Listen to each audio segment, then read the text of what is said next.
Blanche, j'habite Alger et je suis conteuse. Quand je dis que je suis conteuse, c'est-à-dire que je compte pour les adultes et pour les enfants. Je ne fais que ça au fait, tout le temps. Compter, j'adore compter. Des mythes, des légendes, des histoires de grand-mère. Bah c'est là, Siham, on va parler de votre métier de conteuse. d'accord. Ça date pas d'aujourd'hui. Bah écoutez, c'est ancestral. Il y a ceux qui identifient ou qui essayent de stigmatiser la conteuse en Shahrazad.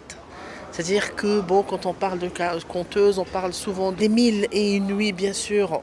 Shahrazad, à côté du roi, Shahrayar, oui, c'est vrai, mais je ne suis pas vraiment d'accord du fait que ça soit toujours la femme qui soit conteuse, parce que le conteur aussi a existé. Et vous savez, je vais vous étonner, le premier des fabulistes, d'après les historiens, eh bien, c'était Luqman al-Hakim. Et du moment qu'il était fabuliste, donc il était conteur. Donc vous voyez, ce Luqman-là, cité dans le Saint-Coran, Luqman qui a le sage, entre guillemets, bah, sa sagesse est due, bien sûr, bah, il la doit au conte, il la doit à ses fables. Franchement, quand on parle de conteur, il y a conteur et conteuse. Et vous voyez, puisqu'on parle de Luqman al-Hakim, c'est vieux, ça date pas d'hier. Et puis chez nous, dans le Maghreb aussi, c'est quelque chose qui a toujours existé. Nos grands-mères, moi-même, je suis quand même issue d'un... Enfin, j'ai eu de la chance d'avoir deux grands-mères extraordinaires, deux grands-mères conteuses. Alors l'une de Blida, qui était élève de Cheikh el-Boulaïdi, et l'autre de Constantine, qui était l'élève d'Obédis. Et quand je dis élève, donc élève direct, hein, elle faisait partie des 6 premières filles qui ont connu Madrasat Tarbiya lorsque ça a été inauguré. Donc, et elle, bah, c'était un trésor, un véritable trésor de contes, de légendes, de patrimoine, de terroir. Alhamdoulilah, j'ai hérité d'elle, je crois. Enfin, j'essaye. Ni la vieille dame, ni le coq, ni le bouc, ni le talent, le cheval, ni le bœuf. Et c'est pour ça que ce conte est compté aux Nations Unies, parce qu'on dit qu'il n'y a pas de petite querelle, comme il n'y a pas de petit incendie. D'accord? Super. Siham, vous faites des spectacles, de la télévision, mais aussi de la radio. En fait, moi j'ai une petite licence de littérature arabe. Et quand on étudie la littérature arabe, ça ouvre beaucoup d'horizons. Donc c'est déjà la poésie, beaucoup de lecture, beaucoup de philosophie. Ça élargit vos connaissances. Vous savez, quand vous étudiez la littérature, vous lisez. Et cette lecture va vous plonger dans un monde magique, un monde merveilleux. Et c'est comme ça qu'un jour, en plein sommeil, j'ai rencontré Monsieur le Comte. Et voilà qu'on est devenus très amis. Oui, effectivement, je me suis transformée en une seule nuit à une Shahrazad. Voilà que je me suis retrouvée sur l'estrade en face de mes élèves, parce que j'ai enseigné aussi, entre guillemets, dans une autre vie, la littérature et la langue arabe dans un lycée d'Alger. Et je me suis donc retrouvée face à mes élèves en train de conter, en train de raconter. Donc pour moi, le Jahid, c'était l'histoire du vilain petit canard. Le vilain petit canard qui se croyait canard moche, personne n'aimait. Mais au fait, il existait, il habitait Al-Basra. Et Al-Basra, on l'appelait Al-Jahid. On a même oublié qu'il s'appelait Amr. Et c'est comme ça que l'élève lui-même s'est intéressé un petit peu. Je trouvais que c'était très très intéressant, une autre approche complètement différente de académique, du style voilà direct, Alif Bajim et tout. Non, c'était autre chose. Et c'est comme ça que j'ai découvert le monde de la radio à Alger Chaîne 3. Les gens me posaient la question que fait un professeur d'arabe à l'intérieur de la chaîne 3, qui est une radio d'expression française. Mais au fait, non, parce que ça apporte quelque chose. C'est la littérature arabe parlée en la langue de Molière pour ceux qui, malheureusement, ils ne comprennent pas la langue arabe. Et voilà, l'aventure a commencé ici. Après, c'était la télévision. J'ai eu beaucoup de chroniques, beaucoup de rubriques qui parlent toujours de mythes, de légendes et de contes maghrébins. Et puis alhamdoulilah, j'ai créé un véritable concept, le concept de Il était mille fois, qui est mon émission qui passe actuellement sur la télévision algérienne. Il était mille fois, qui est en fait une émission de contes pour enfants, mais avec une interactivité. C'est-à-dire que l'enfant résume le conte ou peut-être, bien sûr, essaye d'imaginer la faille, etc. Et puis il avait une couronne en or, comme un roi. Il avait plein d'argent. Plein d'argent. Donc voilà. Allez, moi j'habite. Il est parti voir le deuxième. Le deuxième, il est venu, il m'a dit moi, ce que je veux, oui, ce que tu veux. Il lui a dit, moi, ce que je veux, نحب نولي قاضي البلاد. أنا نحب نولي قاضي القضاء. Le juge suprême. Siham, quelle est réellement la place de l'artiste en Algérie? Quand on parle de chanteur, oui, ça passe. Il est chanteur, il fête un petit peu, il est là, il organise des fêtes, hein, les gens aiment danser. Je les comprends, on ne va pas leur dire pourquoi vous allez danser, ils se défoulent, je comprends. Alors, les comédiens, d'abord, je crois qu'ils ont besoin de plus de scénaristes, à mon avis. Et puis, maintenant, quand on parle de conteurs, ça, c'est une autre paire de manches, parce qu'au fait, quand on va parler à une personne, à un producteur ou à une personne qui est dans le milieu et vous dites oui, en fait, conteur, ah oui, les enfants, le clown. Non, ce n'est pas de ça qu'il s'agit. Nous sommes conteurs, c'est-à-dire que nous avons tout un recueil de légendes et de mythes et de contes de chez nous et on veut le transmettre. Comment on le transmet? On peut le transmettre à des adultes comme on peut le transmettre à des enfants, par des spectacles, par des émissions, compter dans la rue, hein, compter dans des souks, pourquoi pas, moi je suis partante.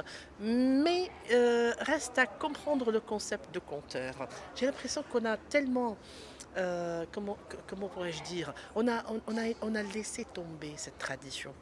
Parce qu'elle a toujours existé, vous savez, un goual a toujours existé. Le premier avant que Hizia n'a été chantée, elle a été contée d'abord dans le soir. Donc franchement, où est cette place-là? Elle n'est plus. Le soir, je comprends.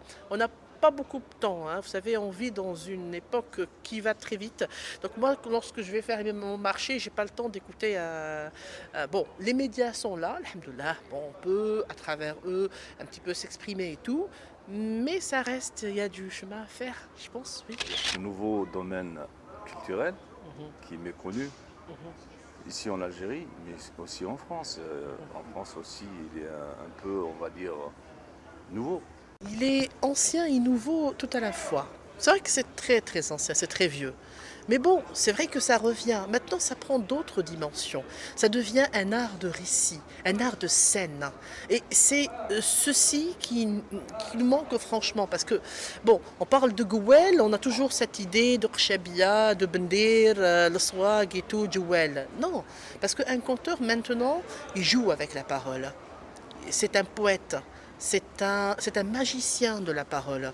Il vous envoûte quelque part. Donc donnez-lui ses salles, ouvrez ses salles, acceptez-le et laissez-le vous emporter dans un monde merveilleux. Pas celui de la lampe magique, mais peut-être que ça lui ressemble. Qui sait? Et s'il louait ce magasin-là, ce n'est pas pour rien. Lui, il aimait faire quelque chose de très spécial. Vous animez une émission sur Algérien 3. Oui. Les origines des prénoms. Actuellement, on est à Alger. Alger, c'est la capitale, ville historique par excellence. Quelles sont les origines du nom El Jazair? Alors, El Jazair, bien sûr, est le pluriel quelque part de île. Donc, Jazira, Jazair. Bon, là, c'est le professeur d'arabe qui parle.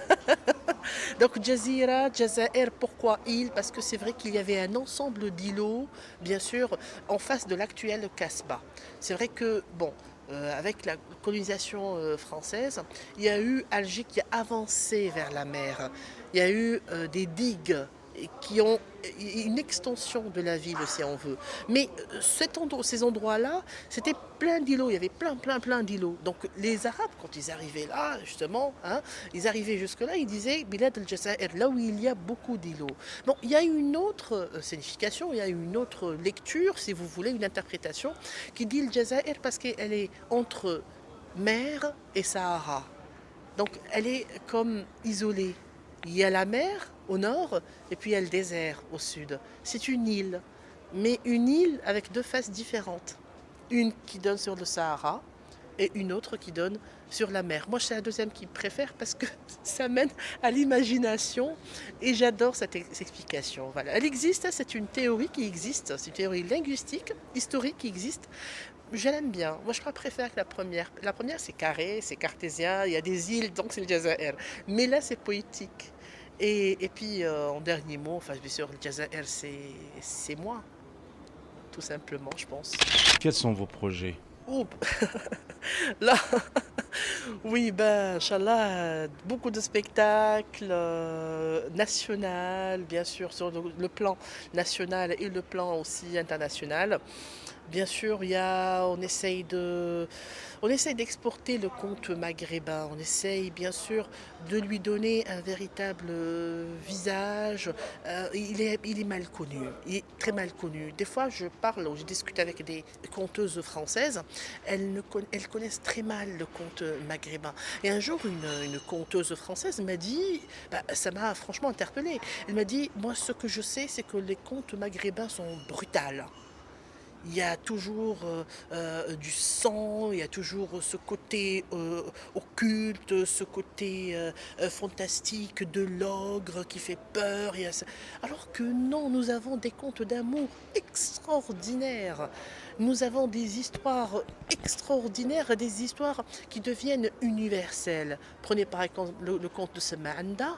J'adore ce conte, c'est mon préféré d'ailleurs. Semanda qui parle d'un petit garçon futé.